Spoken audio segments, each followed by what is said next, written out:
Hey folks, welcome back. I'm at Main Street Bookends in Warner, and with me today is Rebecca Kearsarge from the Warner Historical Society. Rebecca, how are you? I'm good, Sean. How are you? Wonderful. Good to have you back. It's spring again. We get to see each other again. We come out of the cave. Right. Into the sunshine. Into the sunshine. So, as usual, there's something cooking over the Historical Society. What do we got for this? Well, I wanted to talk today about our summer exhibit at the Upton Chandler House Museum. We're kind of excited about this exhibit. It's called Mount Kearsarge, History and Images from Around the Mountain. Oh, wow.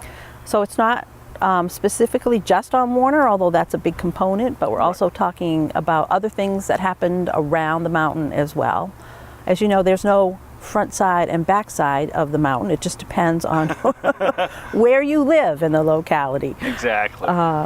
So we have everything from artwork to history, to images, to objects in the exhibit. We're open Saturdays from 10 to 1 and Tuesday afternoons from 1 to 4.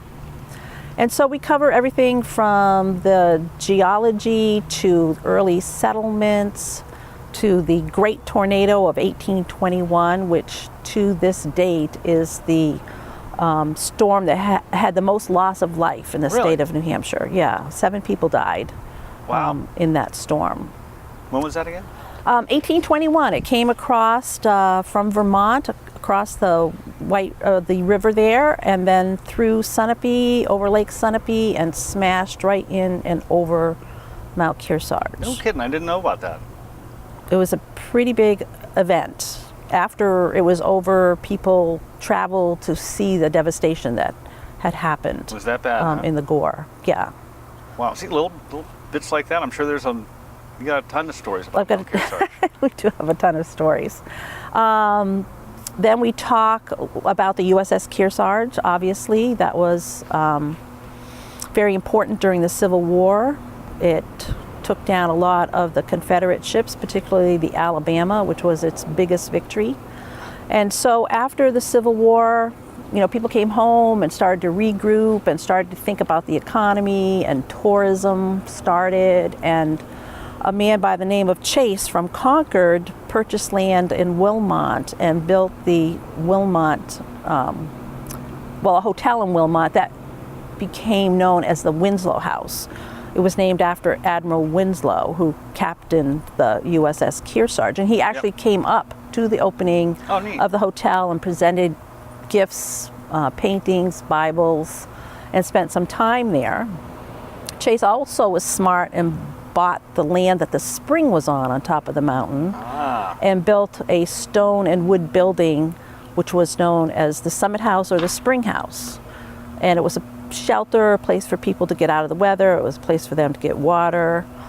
He actually hired a baker from Concord to come up and provide refreshments during the summer months to his guests and people that climbed the mountain. Neat. Yeah, it was kind of neat. It burned down, didn't it? It burned down within a year after it was built. Oh, jeez. And he decided to rebuild again, and he hired Nehemiah Ordway here from Warner to oversee the building of it, and it was done in a remarkable short period of time, grander than ever.